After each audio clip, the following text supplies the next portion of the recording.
Triple तलाक का case हुआ, इससे पहले एनआरसी का केस हुआ, ये सारी चीज़ें जो था वो बात हम तक थी, ये बात हम तक थी। अब बात अल्लाह की है, ये बात अल्लाह की ज़मीनों की है, वो ज़मीनें जो हमारे बाप दादा ने अल्लाह के नाम पे कर दिया है। जब बात अल्लाह की हो गई है तो अब हम पीछे नहीं हटेंगे। हम सर पे कफन बांध कर कतारों में खड़े हैं कि तुम आओ हमारा खून बहा दो। हम खून नहीं बहाएंगे, हम खून अपना बहाएंगे, मगर हम अल्लाह की ज़मीन पे किसी और को कब्ज़ा करने नहीं देंगे इंशाअल्लाह। किसी बीजेपी एमपी ने कहा कि जलियांवाला बाग बना देंगे, अगर तुम जनरल डायर बनने को तैयार हो तो तुम ये जान लो कि तुम्हारी गोलियां कम पड़ जाएंगी मगर हमारे सीने कम नहीं पड़ेंगे इंशाअल्लाह। कि हम किस ज़मीन के लिए लड़ रहे हैं, ये कौन सी ज़मीन है?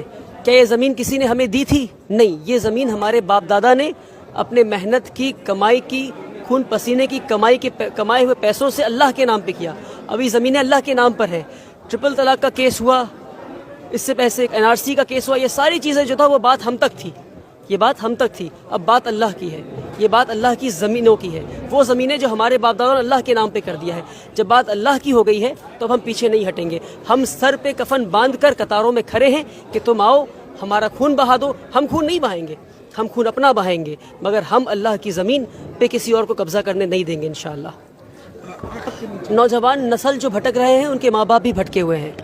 वो भटके इसलिए हुए हैं क्योंकि माँ बाप भी भटके हुए हैं। जब माँ और बाप अपने काम से फारिग होकर शाम के प्रोटेस्ट में, शाम के मशाल रैली में अपनी शिरकत करेंगे तो उनका बेटा और उनकी बेटी भी शिरकत करेंगे। जब माँ और बाप घर में बैठकर पाकिस्तानी सीरियल देखते रहेंगे, जब कुछ मुसलमान, चंद मुसलमान सड़कों पर प्रोटेस्ट कर रहे हैं, तो बेटे और बेटी भी सिनेमा हॉल में बैठकर और मॉल में बैठकर घूम रहे होंगे। ज़रूरी है एज अ फैमिली यूनिट अब लोग सड़कों पर आएँ और ये कह कर आएँ कि हम अपने कफन का कपड़ा लेकर पहुँचे हैं। अब कि ऐसे वर्कशॉप्स में यूथ इन्फ्लुएंसर्स को बुलाया जाए, उनकी ज़बानी चीज़ों को बुलवाया जाए, और यूथ इन्फ्लुएंसर्स जो आज सोशल मीडिया के ज़माना है, यूथ इन्फ्लुएंसर्स नौजवानों को इस तरफ, उनकी रुझान इस तरफ लाए ताकि नौजवानों का पार्टिसिपेशन बहुत इंपॉर्टेंट है। कि कोई भी बड़ी तहरीक जो है वो बिना नौजवानों की नहीं हुई है।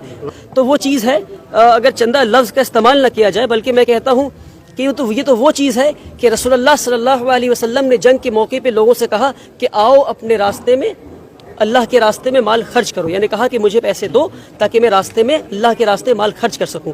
तो जब मैं चंदा मांगता हूं हाथ फैलाकर, तो रसूलुल्लाह सल्लल्लाहु अलैहि वसल्लम की इस सुन्नत पे मैं अमल करता हूं। चंदा मास्टर मैं ही उस मुल्क का, मुझसे चंदा किसी ने नहीं किया अभी तक, कम वक्त में सबसे बड़ा चंदा तो मैं नहीं किया है, तो अपनी बात करता हूँ मैं, ठीक है, अल्हम्दुलिल्लाह रब्बिल आलमीन करता हूँ। तो रसूलुल्लाह सल्लल्लाहु अलैहि वसल्लम की सुन्नत पे अमल करता हूँ, और आप सब भी सुन्नत पे अमल करें, क्योंकि चंदा करना आसान नहीं है। जब आप अपनी ज़ात के लिए नहीं, मान लीजिए आप बीमार है तो फिर आसान है जाके हाथ फैला के मांगना कि भाई मुझे दे दो, पर जब आप किसी और के लिए मांग रहे हैं तो आसान नहीं है। किसी के सामने हाथ फैलाना, झुकना आसान नहीं है। अपनी नफ्स को मार कर झुक कर मांगना पड़ता है, वो आसान नहीं है। जब झुक कर मांगते हैं तो फिर अल्लाह आपके साथ होता है। ये वली रहमानी क्या मैसेज देगा?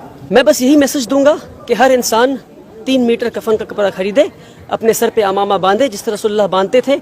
अफसोस कि मैं आज बांध कर नहीं आया, उम्मीद करता हूँ अगली प्रोग्राम में आपका अमामा बांध कर दिखूंगा। अगर वफ़ का प्रोग्राम है, वाइट कपड़े का, कफन के कपड़े का अमामा बांध कर घर से निकले और आकर खड़ा हो जाए, क्योंकि किसी बीजेपी एमपी ने कहा कि जलियांवाला बाग बना देंगे, अगर तुम जनरल डायर बनने को तैयार हो तो तुम ये जान लो कि तुम्हारी गोलियां कम पड़ जाएंगी मगर हमारे सीने कम नहीं पड़ेंगे इंशाअल्लाह।